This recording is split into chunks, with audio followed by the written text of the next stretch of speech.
welcome to Imperial Advisor 36. And we have finally got no cards to review, which I'm very happy about because it sort of just dominates our time. And you have to go like every week, which is great catching up with the guys, but quite intense. So we're back to our usual talking of nonsense. And we've got Justin, Eoin, and Baz here. Hey, we can see Baz now. Yay! And Andy's off traveling around the west of Ireland, I believe, with his girlfriend. We saw Justin. Yes, indeed. Yeah.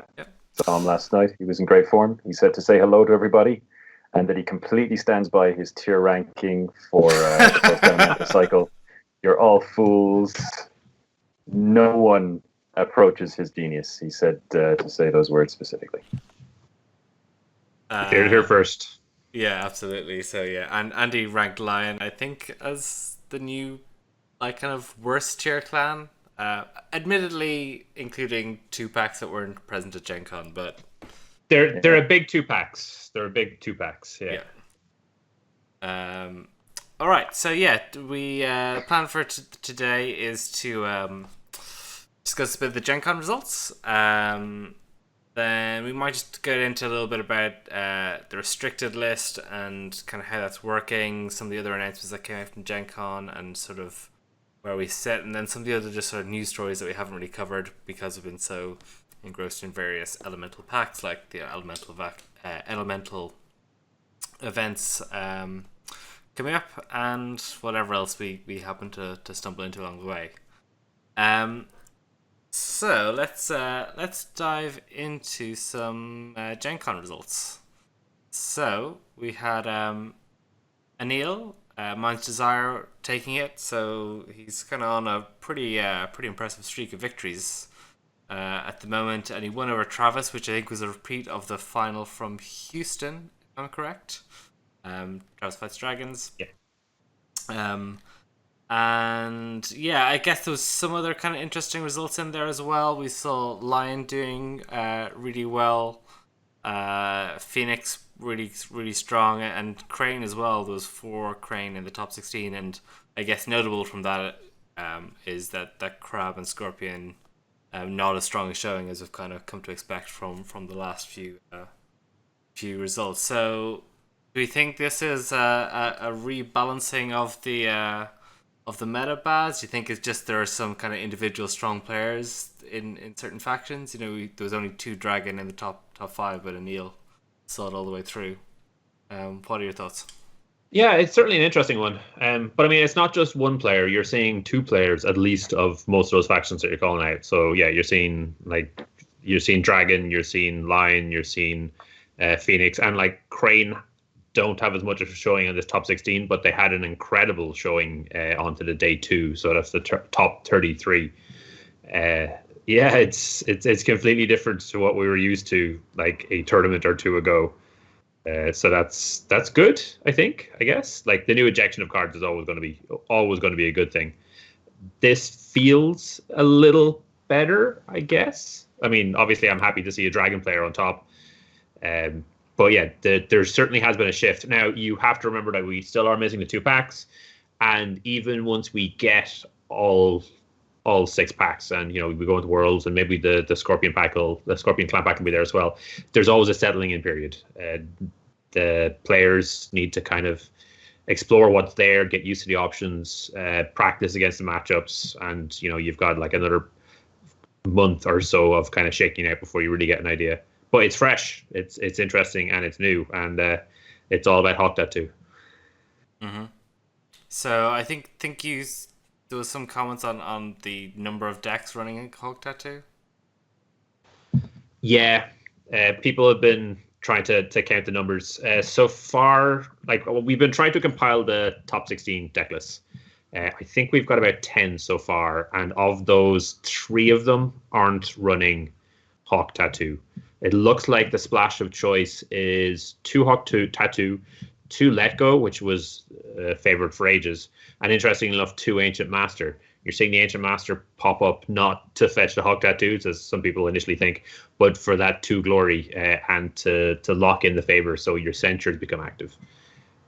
So not quite what I expected, but yeah, tons of Hawk Tattoo, which obviously is creating a lot of discussion and a lot of people wondering, what's going to happen next. And there's some interesting Reddit articles talking about what they think happened during the playtest cycle, whether it was something that design intended or whether it was just a last minute change that kind of got mixed up or lost. So it sounds like something is going to happen, but I mean, we still are early days, and I have no problem with dragon cards being good. Justin, what are your takeaways from the results? Obviously, it's also the first really, really big American tournaments we've seen. I know that sometimes kind of the story has been, low numbers at Kotais, but you certainly could say that about this tournament. No, well, I mean, the low numbers, I think we've talked about that before. I mean, they've been effectively gated behind high entrance costs to otherwise fairly niche conventions, whereas GenCon is just, it's a huge games convention that people are going to regardless. So that gating factor is removed, and you can see that there were a lot of players. So, the meta certainly has shifted. I think we've seen, I think Scorpion and Crab. I think Crab, especially in the first few packs, didn't really get any specific upgrades to their decks. A lot of the cards were kind of lateral moves, whereas Phoenix and Dragon in particular, as well as Lion with the strongholds, got some very, very impactful cards. So I can't speak particularly about Dragon, but with regard to Phoenix, I think Phoenix, whereas previously Phoenix were something of a tempo deck with a lot of low impact early plays that really had to invest a huge amount of fate on board to establish a presence. That's not so much the case anymore. With the Ningyo, and especially with the Ethereal Dreamer coming up, Phoenix are now much more established as basically an aggro deck. They just come out and they will be highly aggressive and kind of tend to go underneath a lot of decks, whereas previously they were forced to go or to try to go over a lot of decks, which was where a lot of the problems arose from. So and I mean, but you've also got to say, like, you take a look at the quality of players, like, again, Anil's on just an amazing run at the moment. Travis again, having a fantastic, another fantastic result. Unfortunately, like we've got like this arch nemesis sort of situation now. So but it's always good. It's always good to have one of those. And you also had Travis. I mean, it's actually getting a fix on how good Phoenix might be is actually kind of difficult because Travis kind of basically marched directly over every single other Phoenix player in the bracket almost on his way to meeting Anil in the final. I think it's very much a story of certain clans getting significantly upgraded cards, Scorpion and Crab not so much getting upgraded cards, and I think the dynamics, the kind of the base dynamics of how certain clans operate have shifted. It's really interesting to see things break up, and it's actually Crane is actually maybe the most surprising because they did get an awful lot in the first few packs, at least we thought. But they still seem to be fitting into whatever shape the new meta is taking really, really well. So it seems a lot more balanced now. Yeah. Owen, is this, do you think, sort of sign of what we can expect from the elemental cycle, or is sort of some of those power cards from pack 5 going to shake it up again, or is this sort of a yet not quite settled meta? What's your view? It's not a settled meta. The big changes that are going to crack out of pack 5 and 6 is Unicorn are probably going to become competitive. I'm not guaranteeing that, but I think they're going to become more of a force, and that's going to be interesting because people are going to have to start considering weathering the storm of a fast deck more. If you look at both Travis and Anil's decks, they're both pretty aggressive in terms of looking to win by conquest pretty fast. And I don't know who's going to be the best at doing that at all. Like, Dragon have gotten some more tools for having an oppressive start, having one kind of unit go over and turbo you. I think that's going to get worse with Mitsu and his recursion. They're going to throw, because I was looking at Neil's deck, and he's got 3 new cards from the cycle in his deck, which isn't a huge amount, but they're really important cards. He's got in Hawk to 2 because it's ridiculous. He's got an Ancient Master for the utility. It offers an additional protection from getting your Uber unit nuked. And he's got Master Alchemist for another valuable buff method. So that's all the changes that he made to his deck, really. He tuned it up, he made it more powerful, but it didn't massively change. I'm looking at the deck and going, does this deck just basically fold in Void Fist, fold in Mitsu, fold in Hurricane Punch, and just go to town? Possibly. He might have to throw in a few more monks. I don't know. A lot of the Dragon Monk characters aren't that appealing, but he can probably find 1 or 2 more to go in to make sure it happens. But I think it could just become the Neaton Master and Mitsu show. And the deck could be a lot more, a lot nastier as a result of that. So, Unicorn come up. I think Lions stay around where they are. Maybe get a bit worse. I think Crane get a little bit better. Crab get a different deck, which is really important. In that I think the Weenie Crab deck is actually going to be really good. The big question that's lying open about this meta, the biggest change to this metagame that we don't know yet is what the second role people are getting is. Because that's gone from something that affected 1 tournament plus a bunch of low store events to something that affects us for the next year. So what role we get, we'll have to talk about that, in an upcoming episode because it's worthy of a full episode. What role people get is going to be extremely influential. And people don't have a massive amount of control over it now. And it's going to be a big course of discourse coming up to Worlds, what role people would like to get. And that's certainly worth a consider as well. But I think Dragon are going to be really strong coming out of this. Scorpion are still going to be really good. They get some really nice new tools in Pack 5 and 6. Crab are going to be good. I think most of the clans are going to be pretty good. I think Lion's going to struggle a little bit. I think Unicorn might become good. Other than that, I'm not sure yet. Lots going to depend on what new roles people get. Yeah. Baz, are you sort of in agreement? I see there's a bit of chat around what that sort of Dragon deck might do to accumulate some of the new cards in the later packs. Yeah, actually, one of the great things about Anil is he's super open and friendly with the Dragon players. So he has actually posted the deck list that he's working on going forward. It's going to be one of the hybrids. So right now he's looking at using Seal of the Dragon to kind of pad out those numbers. And one of the cards that Owen missed in there is the new province. Sacred Sanctuary, I think it is. So you need a monk in play, but once if you get attacked, you're straightening a character. They don't bow as the resolution of that, so it's essentially a double straighten effect, which is absolutely fantastic when it works. But the risk is you need to have a monk in play, or it ends up as a bit of a dead card. So right now, what he's trying, and realistically, what the Dragon player base are trying, is to get that balance between having enough monk cards to use their Void Fist, to use their Hurricane Punch, to use the Sanctuary, but at the same time still stick with the real powerful cards like the Knit Master, the Kitsuki Investigator, Murmoto Retsugu, like to try stick to those core cards that have built a really strong Dynasty deck all along.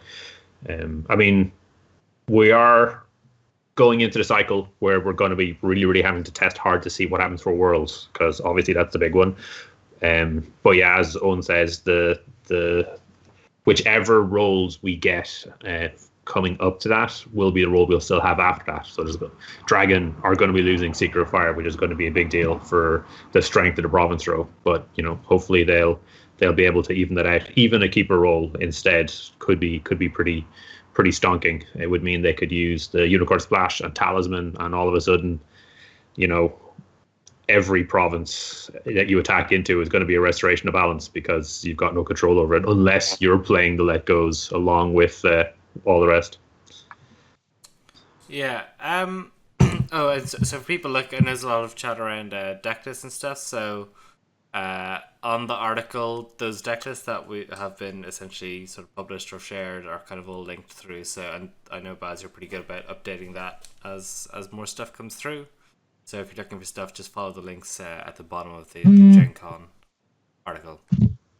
Something that was kind of interesting, maybe I'll throw this over to you to start, Owen, was, and I only read this just today, was that the deck lists of opponents weren't shown in the top 8, which is kind of something that was done at previous tournaments, and was kind of, at best I understand, something that was sort of assumed to be sort of the OP approach, but maybe not explicitly in the rules, but have been done at Worlds, so everyone thought that's kind of the rules. Do you have any understanding of what the protocol is around that?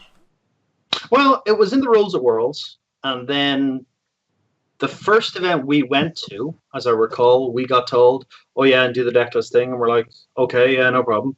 And then from there, because that was the first event we did, we were like, "Okay, when we were told you do the decklist thing, so we'll keep doing the decklist thing." One of the issues with the rules on Codice and running Codice is there isn't one document you refer to.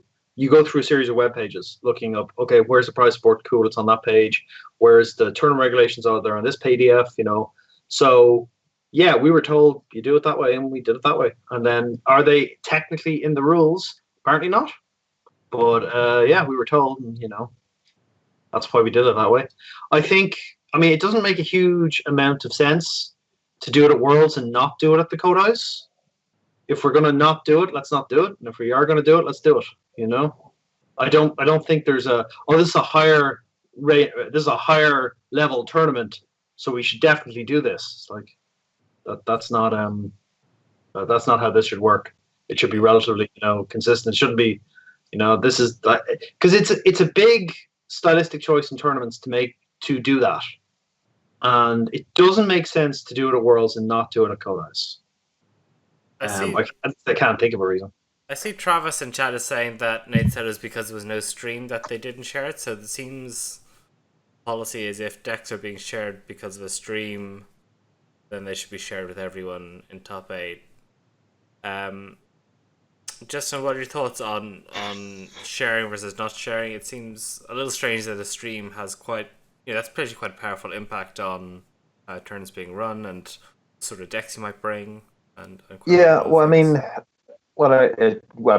can understand entirely why they would say that if there is a stream that the decks should be shared, because you have the potential there for an asymmetry of information where someone will, like, if we go into a tournament and I know what's in your deck list and you don't know what's in my deck list, then obviously I have an advantage there, and a stream potentially offers that capacity if you have someone who's sitting on the sidelines taking assiduous notes on the decks that get played and the players who are playing them, then that could have ramifications further on down in the knockout stages. We talked like months and months ago. We talked briefly about just list sharing and whether or not it's a good idea, and just the implications that has.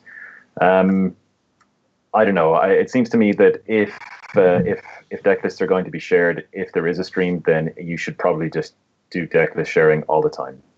Just keep it simple, because otherwise you're putting tournament organizers in a position where they have to be aware and advertise if there is going to be a stream ahead of time, because building decks, knowing that you and your opponent are going to have deck knowledge absolutely does impact how you build your deck and what you put into it. So you're then in a situation where, as I said, tournament organizers will have to advertise the fact that the event will be streamed or not streamed ahead of time. And that just starts to get just bitty and hassly. And at that point, you're simply just better off saying, okay, deck lists are always going to be shared. You just establish a standard practice for all tournaments. And then that way everybody, nobody has to. There can be no confusion. There can be no confusion, no misunderstandings, and everybody knows where they stand. So, sharing deck lists, I think, just as a standard practice, should be applied. Yeah, so some Travis makes some good points that some people are sort of in the know and have bigger groups of friends who are at the tournament, and if they're not being shared officially, there's kind of often a lot of unofficial sharing of what's going on. Baz, what's your take on Decklist sharing and the merits? It's something we've gone through before, and I can definitely see both sides of it. I actually don't mind which way you go. It really doesn't make any difference to me. But what has happened here, I think, has been poor form. If you look through some of the top 16 deck lists, you will see a couple of cases of one-of assassinates. And a lot of time, one-of assassinates are added into a deck to keep your opponent honest. It stops that dragon player from going, I'll just dump 3 fate onto my Gasha swordsmith and have it for the rest of the game and not worry about my opponent assassinating them because, they don't have one in their deck. But when you put one into your deck, they have to stay honest. It's like, chances are he's not going to draw it, but you can't really risk it. So those players not knowing ahead of time that that was a thing, maybe they would have taken those out, maybe they would have put something else in because they no longer needed to have that fear factor. Similarly, some of the province lineups, there's kind of standard lineups that everyone expects, but there are weaker versions that you can play that have a big surprise factor that if your opponent doesn't know they're there, will have a significant effect. So in those cases, I think FFG not explaining ahead of time to the players who are going to be playing in this tournament is kind of poor form. On top of that, and of a more kind of broad general sense, from what Travis is saying, it sounds like the FFG guys had their own reasons and had their own criteria, but they never communicated this, at least not with anyone that we're aware of. The reality is the only documentation for running Kotai and Grand Kotai events that was shared was the player information post. That's why we saw, at Birmingham, we saw the Asmodee OP guys checking that just to see what the details were. They didn't have their own reference document to refer to. The team that were running that event weren't given that this is what you do. Instead, it was just referred to the information that the players were handed out. That's not the way to run these things. Like there should be documentation on how to run a tournament that covers as much as possible so issues like this don't happen. On top of that, this is something that was happening all the way through these events. Like, this is the very, very last Kotai event, and only now do we find out that we shouldn't be doing the open deck list at the end. Surely FFG should have been paying attention all the way through and have realized. I will say this. This is the second event FFG have run. They've run Worlds, and now they've run this. Because they haven't been running anything else. Asmodee UK have been running the European Kotais. Cascade have been running the North American Kotais. Like, this is like the second event they were running. So maybe they had a different idea about how things were being done. Because, hey, they just ran Worlds. That's it. So, I mean, they wouldn't have as much experience doing it. They may not have noticed some of the problems. But I definitely think Baz is right. They weren't paying a huge amount of attention, which is annoying. It's disappointing more than anything else. Okay. So, I know there's another topic I think, Eoin, you were sort of really keen to get into a little bit, was the restricted lists. Yeah. So, I guess a few questions around that is are they doing what they were intended to do? Is the card pool right? Does it need an update? And if so, what are the things that you'd like to change, or is there something else you want to sort of get into on it? Well, if we look at the recurrent restricted list, the old restricted list, or the current restricted list, was put together very much to attempted to hit 5 of the clans. Like Lion, they tried to go, okay, let's try and hit the charge and for greater glory interaction. Crab, let's hit charge and Iron Mine. Dragon, let's hit Pathfinder's Blade and Muramoto's Fury. And the Fury and Policy Debate. Scorpion, let's hit them having Muramoto's Fury and Forged. A Forged Edict. Yeah. Like they were trying, okay, we leave Crane alone because they're underperforming a bit. We'll leave Unicorn alone because they're terrible, and everyone kind of get pulled down roughly the same amount. Some people a little more than others. I think Lion got their big combo pulled down the worst, and I think that you started to see the Lion slow after it. Whereas Crab got hurt a little bit, but not a massive amount. Dragon got hurt a little bit, not a massive amount. Scorpion got hurt a little bit, but not a massive amount. And Phoenix got hurt a little bit, but not a massive amount. So it was this idea of let's pull everyone back, and it kind of pulled everyone back evenly. So stuff didn't change a lot. Maybe some interactions were a little less toxic. Maybe some of the real power plays and no-brainer inclusions in deck went away. Like Charge stopped being in pretty much every deck. So, that kind of worked. But the problem is that all of those choices were based not really on the raw power level of the cards, with the exception of Charge and Policy Debate, but about specific interactions within the clans. Now, we're going into a situation where after this event, when the new roles come out, and after the next event, some of those choices are no longer valid, right? Like if Dragon don't have a secret role anymore after this, let's say they got 2 keeper roles, like why is Pathfinder's Blade on the restricted list? Is it because it's a really powerful card, or was it put on there to hurt Dragon a bit? And just to add to that, we know from the design diary that Pathfinder's Blade was not originally on the list. They originally only had Miramoto's Fury on it, but the Dragon decks didn't change at all. Yeah. So they decided we need to put something else on just to spice that up a bit, to give Dragon a choice. So no one can affect the role decided out of the Kodai season. That's sorted. I mean, it was going to be for just one tournament. Now it's for a year. Grand. Nobody can affect that anymore. But what happens with the next event, Worlds, where someone will get to pick, here's the role the clan has for a year, they've got to be working off full information. No one can go in there and go, okay, well, I'm going to pick Keeper of Fire because Feast or Famine's amazing and it will really help our decks. And then next month, oh yeah, Feast or Famine's on the restricted list. You can't do that. That's unfair for people to basically alter the situation so massively. And Fire is attractive largely because of 1 or 2 unicorn cards and Feast or Famine. If Feast or Famine goes on the restricted list, it's much less attractive. So if they're going to make a change like that, and I know a lot of people are lobbying for, let's put this on the restricted list. Feast or Famine is abusive in certain clans on the restricted list. On other clans, I'm a lot less worried about it. Like, if coming out of this, the only people who had Fire were Crane and Unicorn, I'd be a lot less worried about Feast or Famine. But I'd be really worried if it was available to some of the clans who are much more competitive. Not to say that Crane and Unicorn won't be better coming out of this. I think they will be a little bit better. But if they're going to make changes to restricted list after Worlds, they have to be announced for Worlds. Even if they're not put in effect for Worlds, they have to be announced for Worlds, so that people going into Worlds know what's going to change.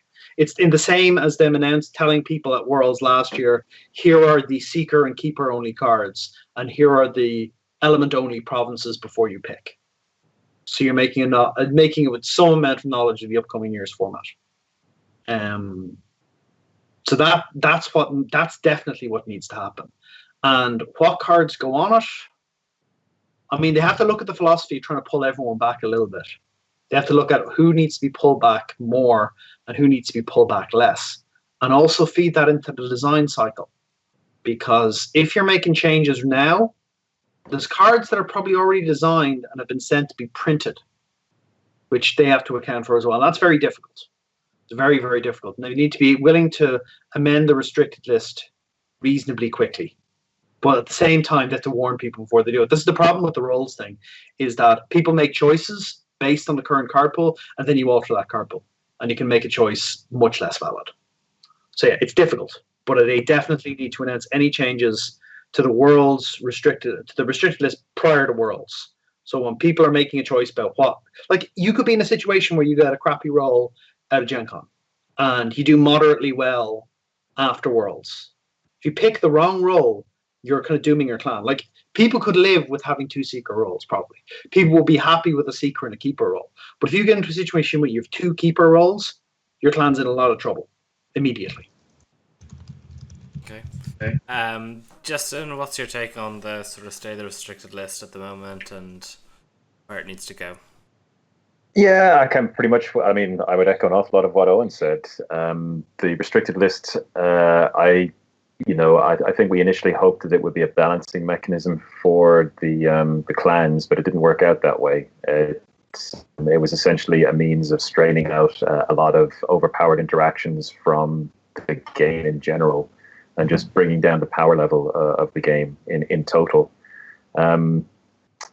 So, I mean, ideally, in an ideal world, that would actually be what the restricted list is for. It should be for removing problematic interactions that are available to a lot of different clans, as opposed to it should not be a balancing tool, because, as Owen says, that's really, really dangerous. And once we get on to talking about clan roles and role locking and stuff like that, it'll become even more apparent how dangerous it can be, just because it's another plate. It's another balancing plate that FFG are trying to keep spinning, and there are a lot of those with the way the game is set up at the moment. So there are. Yeah, I mean, as far as where the restricted list should go in the future, that's difficult to say. There are a number of shortcomings, I think, or at least I think, certainly on Imperial Advisor, we feel there are a number of shortcomings in how a number of cards have been designed, and just like how certain aspects of the game in general have been designed.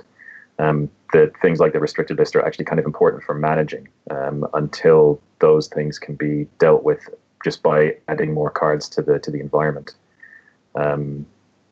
So yeah, it's, as I said, ideally it should be a tool for managing the environment as a whole, and not as a tweaking element for different factions, because there are so many moving parts in that particular in those particular equations, that I think it's really quite dangerous to use the restricted list in that manner.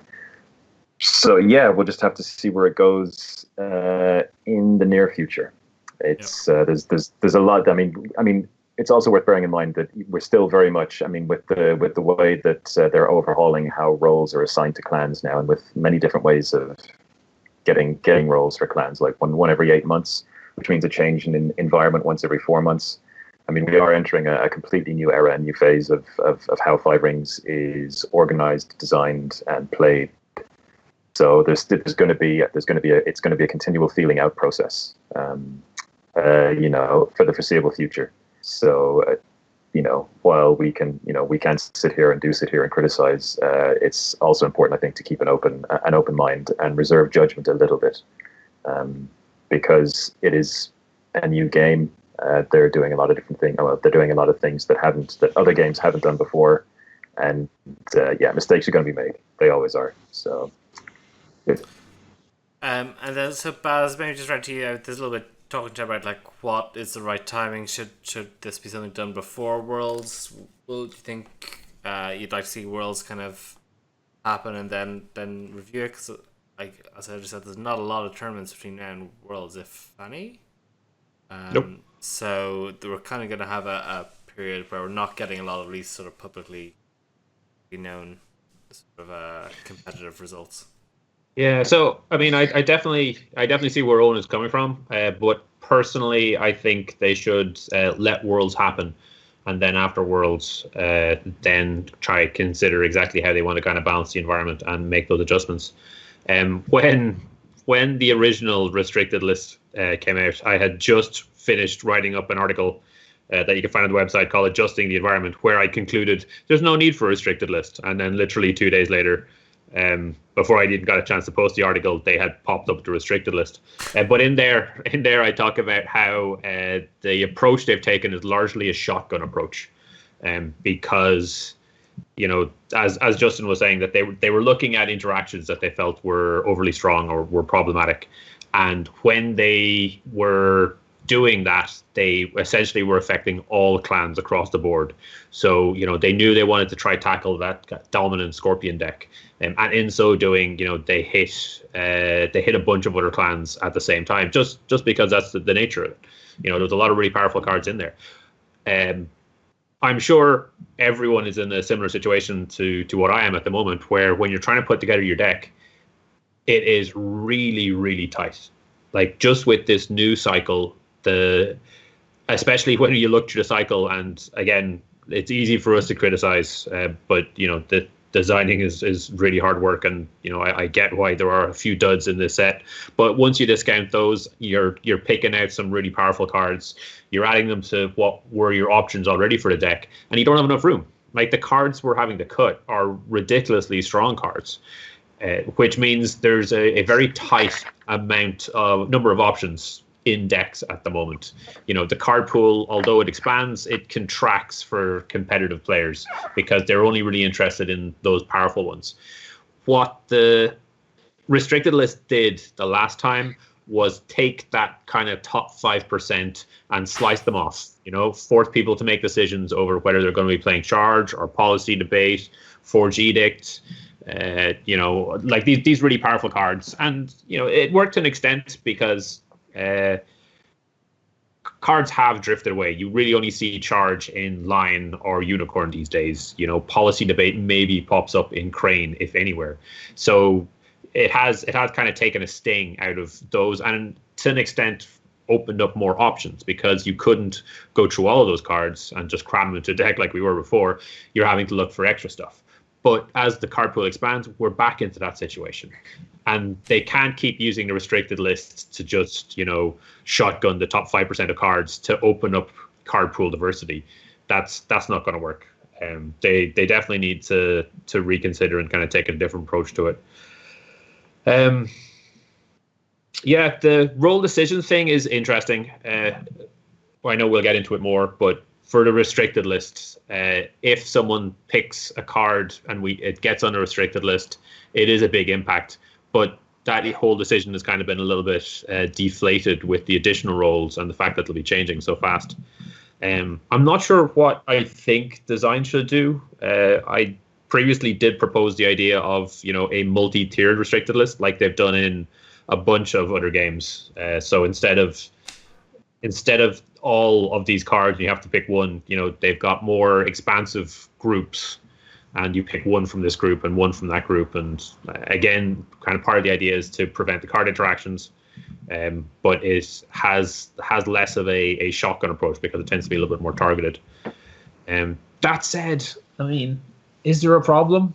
The environment looks kind of exciting. It looks interesting. The top isn't just all red and with the occasional blue that wins out in the end.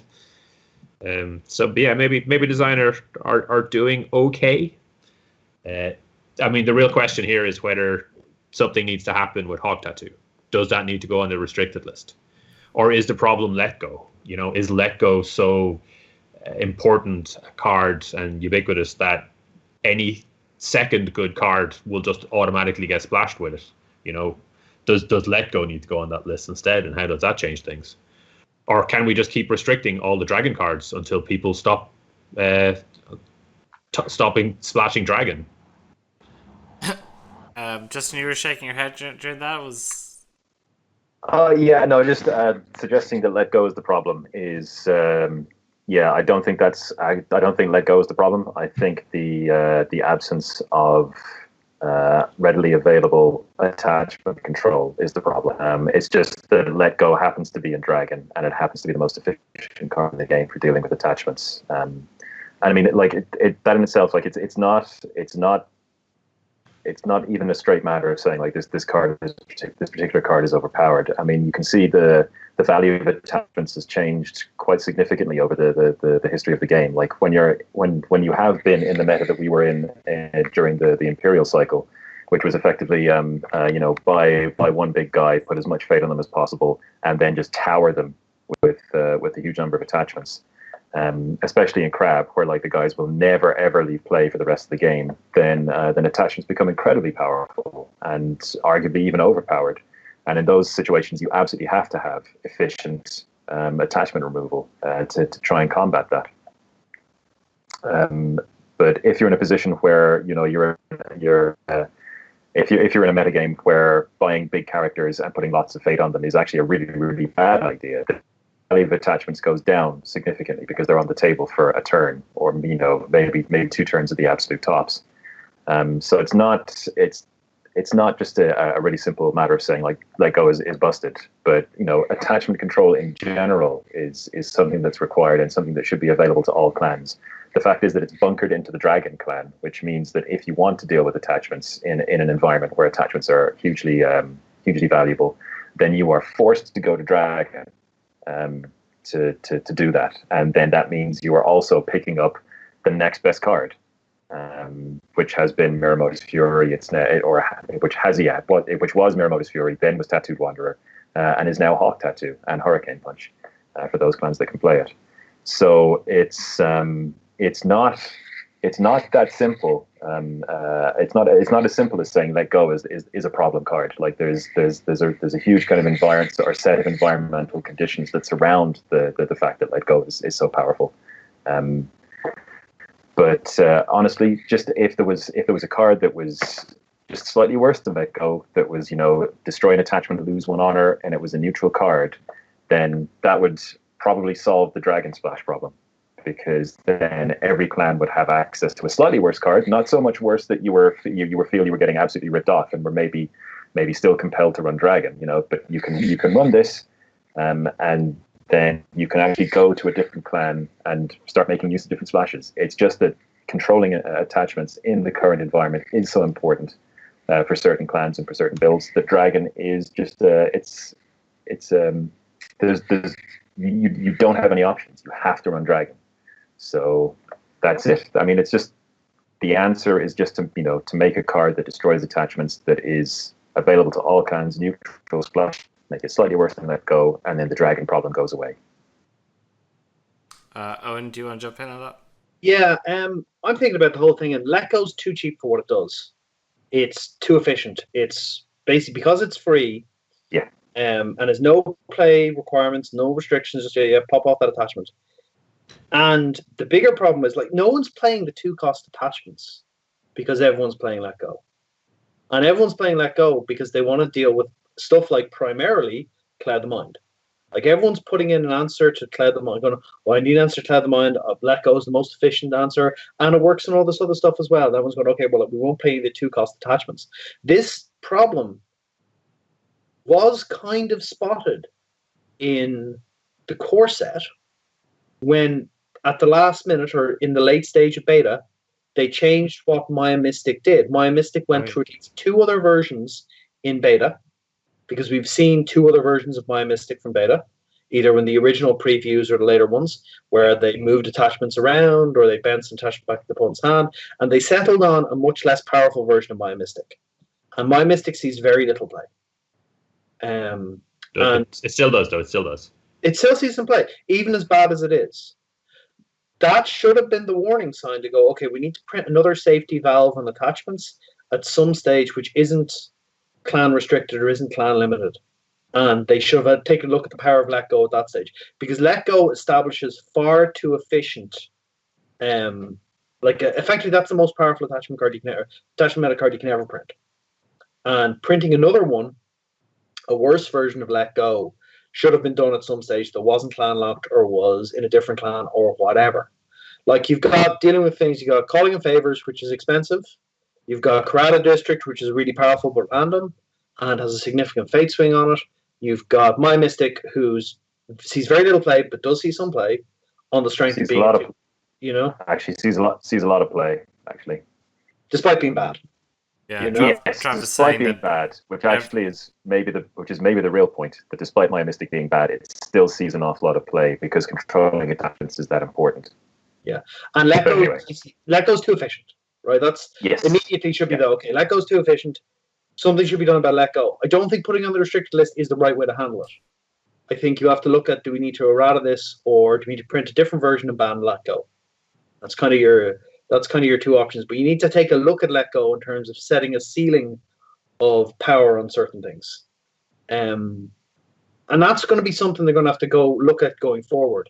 They're going to, like, there's other problems coming up. They're going to see, all of a sudden, people are going to be like, wow, playing 10 one-cost conflict characters is ludicrously efficient. And you're going to see a big push towards that. You're going to see a lot of decks playing 10 one-cost conflict characters.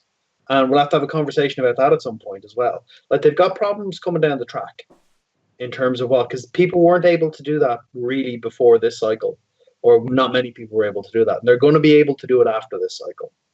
So they need to take a look at what's the meta actually looking like, what's really seeing play. 2-cost attachments aren't. Because let go. Do we make more attachment removal available? Or do we start looking at, maybe we should start looking at attachment removal that works different and more expensive attachments? They need to have a serious think about that.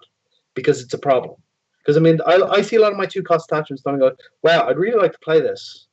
Even in Crab, which you can keep a guy around for ages, but it's just going to get let go. I mean, the second I start talking about putting Tetsubo in decks, people are like, but to just get let go. You know? It's like being in some nightmare magic environment. Dice removal. You know? What's the point? And, that's a discussion that has to be had. We can't print a more powerful attachment control card and go, oh, yeah, it's fixed now. Environment's fixed. No, it's not. You've moved the problem to a different place where no one plays attachments. Cloud the Mind's really powerful. That's the biggest reason why. And the fact that people have more access to Shigenja now means more people are playing Cloud the Mind. Like, that's a big consideration on a deck. Oh, can I fit in 9 Shigenja or whatever to play Cloud the Mind reliably? I can. Amazing. Cloud the Mind goes in. You know, so that has to be discussed with as well. And certain other cards are really powerful, but you're not seeing them as much because everyone's running attachment meta. And Hulk to 2 is definitely too strong. Hulk to 2 is definitely misworded on some level. Because it's this sneaky little effect that sidesteps all the negation by being an attachment, which is a little bit of design we probably didn't need yet, but there we go. And that needs to be all considered very carefully. I need to take a step back from this set, analyze the effect of the set, and look at the misses and hits in terms of what you pulled off. Because you have to look at cards like Hulk to 2, but you also have to look at cards like the stupid Crane Mirror one. Mirror's Gaze. Mirror's Gaze. You gotta look at both those cards and go, right, what were we doing here, lads? Mistakes were made. You know, you gotta take a good hard look at it. What was our quality control like? What was our playtesting like? What happened? Why is this card amazing and this card terrible? You know? Mirror's Gaze is terrible on a number of levels. So, you know, that's the next step. Look at what's happening next. And they were announcing at the FFG in-flight report that they're going to be accelerating the rate of release of clan packs. So they're going to start coming out faster. Oh, I didn't hear that. It was in their announcement in the Q&As after some fine gentleman said, hello, what about the clan packs and stuff? And they also asked about including tainted cards in their deck. And what was said was they were going to accelerate the release of the clan packs, and they weren't just going to be locked to one after each cycle. That they learned from Game of Thrones about that. But that requires more aggressive playtesting. It's a good thing, but you need to be sure, okay, this card is coming out, like this is a big deal for the clan when they get this. Is this doing a good thing or a bad thing for the format? And those writers need to write faster. Yeah, absolutely. That's there was kind of a few interesting Alpha 4 bits from the in-flight announcement. There was the Emerald Empire book was announced for, I guess, as an RPG source book, and then we also kind of, not as I understand, as part of the announcement necessarily, but I think it came out before, was the Privateer Press L5R box. What were your thoughts on those, Baz? I see you got quite excited at the prospect of Yukuni miniatures. Yeah, I mean, I love painting miniatures. It's one of my things. So seeing that Yukuni is coming out is absolutely fantastic. Privateer Press, I have a large collection of Circle Orberus models over on one of my shelves. So I haven't been playing it in a while, but I definitely do love the quality of their miniatures. I've also started collecting some Perry Samurai in anticipation for the release of the Samurai version of Saga. So being able to get some awesomely cool L5R miniatures to be able to do that with is something I'm definitely looking forward to. I know people have been talking about maybe the possibility of an L5R miniatures game. this suggests to me that that's not going to happen, at least not for a while. The fact that these are limited release models, they're going to bust the molds after they've done them. This model that Privateer Press have already for their own line is purely a limited edition release, special edition miniatures. So I'm not expecting this to be something that will get re-released at any time in the future. But yeah, I'm super looking forward to getting some cool miniatures. I'm definitely down for it. I know it's spicy enough price wise, but it'll be a lot of fun to paint those guys up.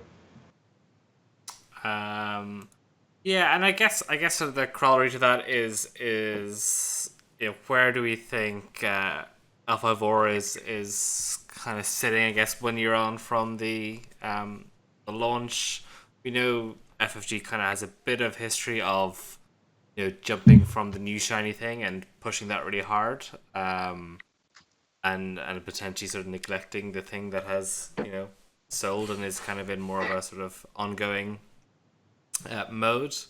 And we also saw the KeyForge announcements, and we know Brad has kind of been involved in that. Is that sort of Justin, maybe for you, a bit of a cause for concern about that L5R may be sort of falling out of favor a little bit, or you kind of think we're in a good place? I suppose there are two ways of looking at it. You can kind of look at how the game is kind of feeling and going at the moment, or you can, I don't know, look at kind of the external factors about how things are organized, how things are arranging, what different people are doing. I wouldn't be particularly concerned, to be honest. It seems like we've seen from how FFG have worked on other games before that they tend to move, or that their designers tend to work on different properties at the same time, or have different responsibilities on different games that run concurrently. So that's not a big deal for me. The game at the moment. Yeah, I feel kind of vaguely positive about actually pretty positive about the way the game is going at the moment. The metagame seems to be quite a bit more balanced now than it was before the elemental cycle. Some clans have come up. Sword and Crab have kind of down a bit. Phoenix have moved up. Dragon have moved up again. So Dragon are probably on top at the moment, I would say. Lions seem to be doing okay. The big thing will be Unicorn. How big a jump Unicorn can make if they make it out of trash tier and into kind of into even just competitive. If they're like a tier 2 clan, that would be amazing. And yeah, Crane are doing pretty strongly. So I mean the way the game is going at the moment, it seems pretty healthy. The external factors, who knows really, because we only have at best we have incomplete information about those people's specific responsibilities. So I wouldn't get too caught up in those kind of details. If L5R is making money for FFG, and I'm sure it is, then they will want to continue. They'll want it to continue making money. As we said before, it's still a very new game with a whole bunch of really new mechanics that are taking, they take time to work out. I mean, we've joked, I know a whole bunch of us have been joking that, L5R has problems at the moment, but L5R 2.0 is going to be amazing.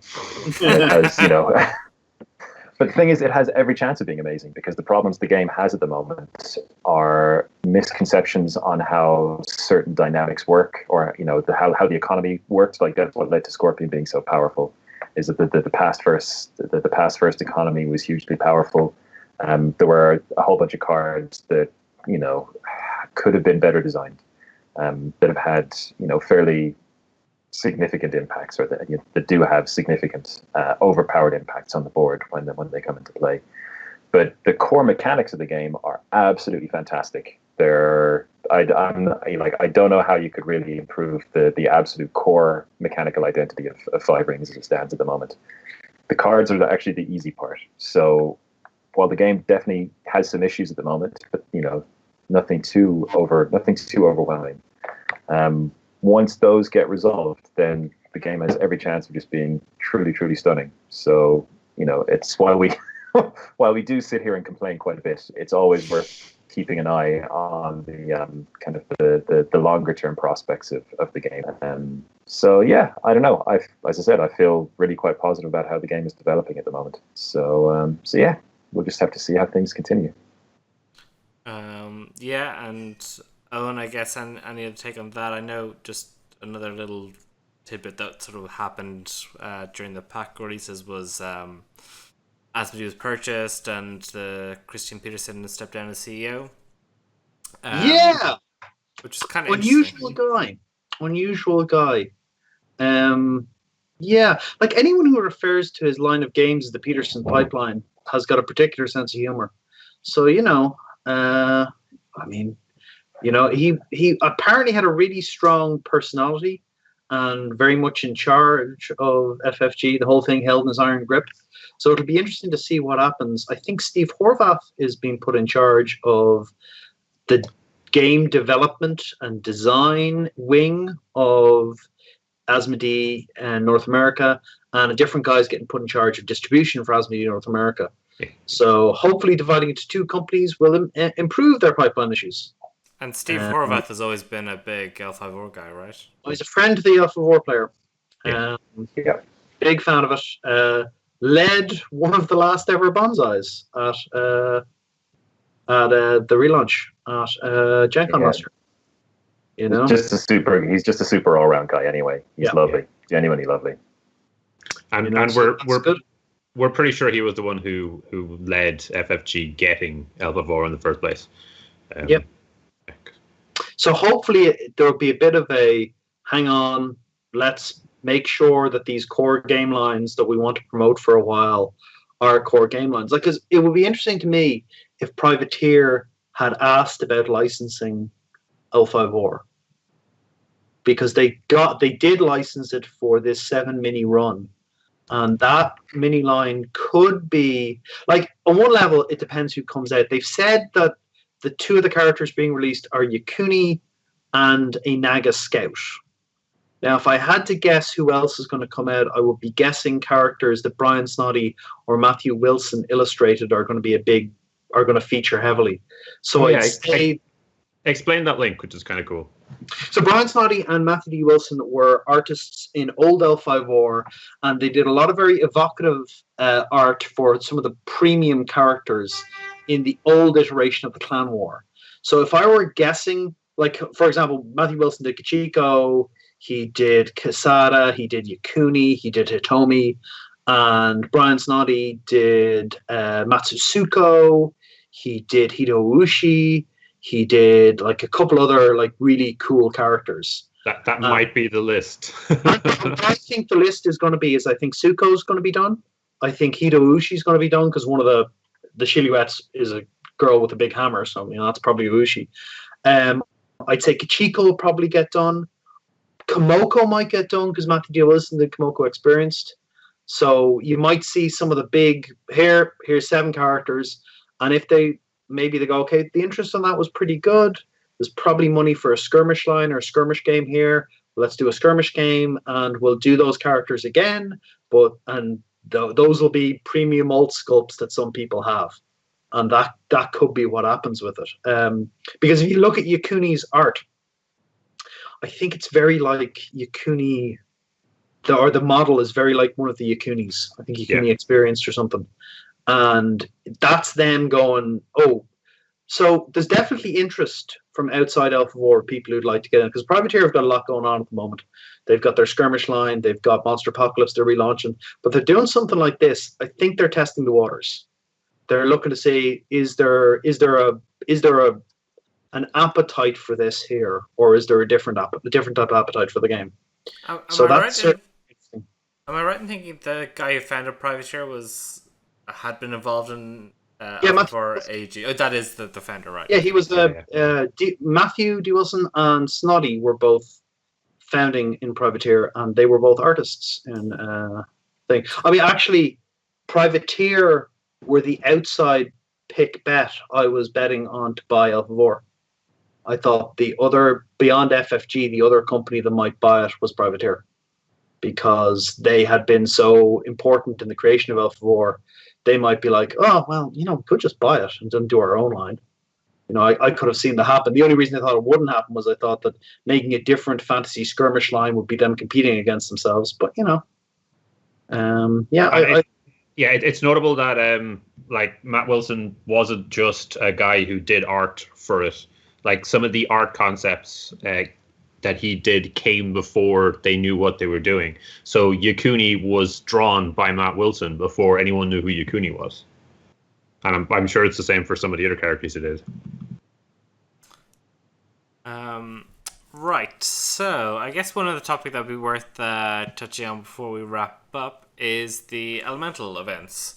So this is kind of announced, and then we've gotten a little bit more detail, which is kind of a while coming to sort of understand what was actually happening. So it's sort of sitting in a place where between Kotai's and then sort of store stronghold level of events. Baz, I know you did a bit of a breakdown. I guess, do you want to give maybe a little bit of overview and then what your thoughts are?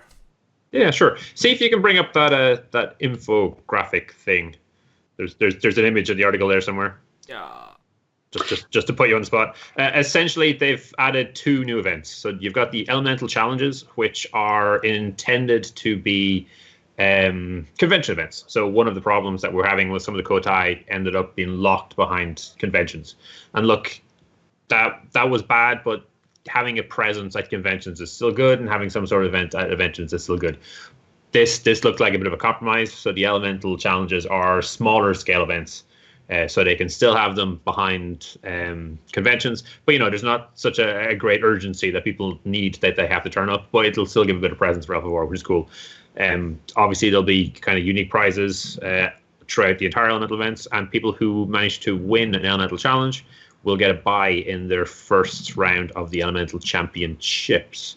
So elemental challenge are the smaller conventional ones. Elemental championships are going to be larger ones. So the elemental championships look like they're the equivalent of regional events.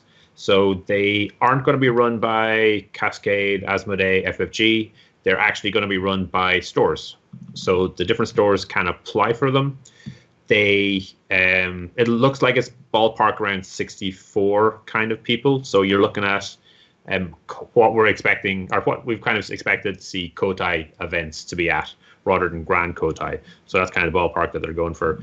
Undefeated players get a invite to Worlds. So based on the fact that they're saying undefeated and not top, I think this might be a little bit like the Proving Grounds, where the idea is just to do a big Swiss and then see how people finish at the end of the Swiss, rather than going into your cut with your challengers and your Hatamoto and your brackets and all that. So yeah, there's no mention of Hatamoto in that. So Hatamotos will still continue in the Kodai side, but will be unique to that and won't be factoring into the elemental. There are going to be 2 phases of these elemental championships. 2 phases? Yeah. So it'll be January to March, and then it'll be May to July. And if your store is applying for one of these, they'll either get the phase 1 or the phase 2. That you're not going to get a elemental championship in both. And obviously that kind of leaves that last window for the Worlds in November. So when we go into our new year, we're going to be looking at kind of 3 groups of 4 months each. You're going to have your Kotai and your Grand Kotai scattered throughout the year. But you're going to be looking at a bunch of elemental events in January to March, another bunch of elemental events in May to July, and then you're going to have your big build up to the Worlds hitting in November. Players that do win are actually, we don't know exactly what you need to do, but high level players are going to be able to make a pick for roles, which we'll discuss further later. And you're going to see those events to be the decision points over what roles clans are going to have for the next 8 months, essentially. So that about sums it up. So we're looking at stronghold events, of which there are multiple stronghold events. They're your local level store events. You're going to have the elemental challenges, which kind of feel like they're at the same level as that, but they're going to be run by FFG and OP, and they're going to be only in conventions. Then you've kind of got a regional level, which the store run ones will be the elemental championships, and then you're looking at the Kotai being run by FFG. Then the Grand Kotai are going to be those really big series events, and then all culminating in Winter Court every year. So that, I think, is everything. Yeah, thanks for that. That was pretty comprehensive. Oh, and maybe to you first, what are your thoughts? Is this kind of structure you like the look of? I will say that it depends on the convention when you lock attendance behind it. We had some conventions that Kodai's rat that were really successful. So I think it depends on the convention, it depends on the pricing structure, and it depends on how easy it is to attend the event. So, like, if you've got an event where you're paying in kind of 50 all in, €50 all in, people seem to have no problem with that. When you had to pay $100 and wait outside for a couple hours in the really hot sun, people did have a problem with it. So the issue is it's not necessarily conventions that's the problem. It's the price of the conventions and the accessibility of the conventions. So having an elemental challenge as a minor convention thing, that's great. All good, all happy with that. Having elemental championships with stores, all good, really nice. Be lovely to hear a bit more about how you apply and what they do. But other than that, it's good. More OP stuff is good. A bit better communication about availability and when they're available, when you have to bug your shop to order stuff, would be lovely. Because I know that I'm kind of like, oh, have we missed ordering stage 2 kits? Do we need to bug the shop about running more events? And that's always, difficult, especially as you get a bit older, kind of going into the shop and going, hey, guys, could you run this? And because so much of it is now store-led at the local level, you need to put effort into doing that. And, that can be tricky. So, yeah, hopefully a little more communication, a little more info. That'd be lovely. And let us off the leash a little bit, and let us run good events, and that would be good. So yeah, the challenges being a small kind of intro con event, that's good. It means small conventions can get stuff. That's nice. And elemental championships can then be the big store event. That's all good. All happy. I will say that at GenCon there were a couple of prizes we hadn't seen yet given out.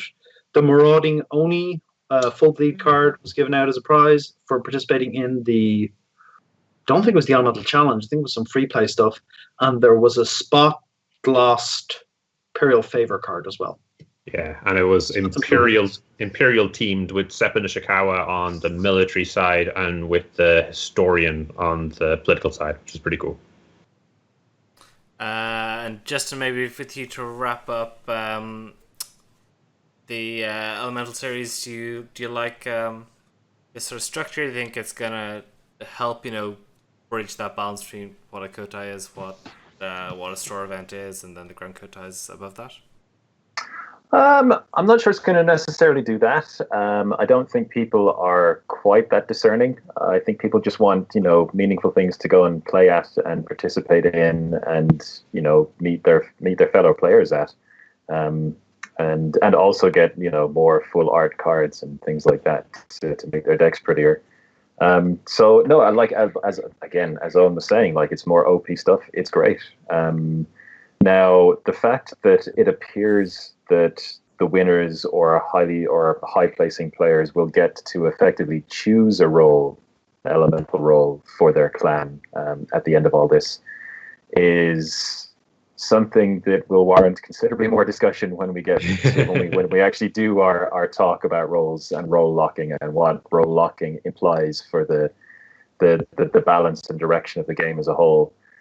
Suffice to say that this is a little puzzling to me. What they've chosen, like allowing players to actually just choose a role, is a little puzzling to me. But we'll get to that in a future episode.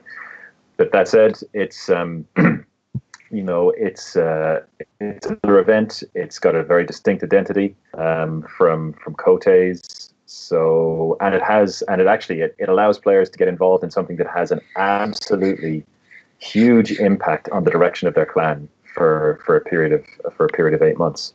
So I think this is a fantastic halfway house it's a fantastic way to approach the kind of the story involvement that old L5R prided itself on, where in this case you get to go and you get to help decide the mechanical future of your clan, which is hugely powerful and really, really exciting. So yeah, all thumbs up for it. Excellent. All right. So yeah, we'll probably be back in a couple weeks' time, and we will get to rolls at that point. We sort of held off a little bit because Andy had things to say, so he asked, can we hold off next week? And there was actually loads of other stuff I wanted to cover anyway, so that'll be a good topic. Aside from that, do we have a Badger fact, Owen? Badger fact. Oh, Beaver fact. Completely. You're killing us here, Colm. Oh, dear. Oh, God. Okay. Do you even listen to this show? Oh, Not if I can avoid it.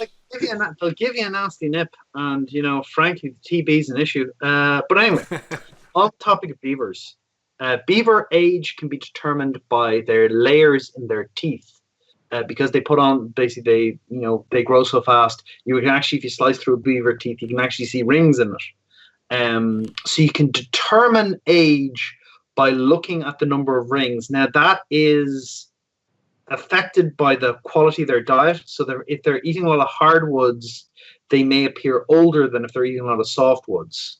So it's a good guideline, and you can remove one of the rear right molar is apparently favored if you want to check how old they are. Like, you just do it on a corpse, it's fine, but if you're doing it to a live, you can remove a tooth to do it that way. You can also determine age by the length and width of the skull or the length and width of the penis bone, and they're relatively good diagnostics as well. Excellent. Works for people too. Yeah, well, not the penis bone, but sure. I hope to never find out.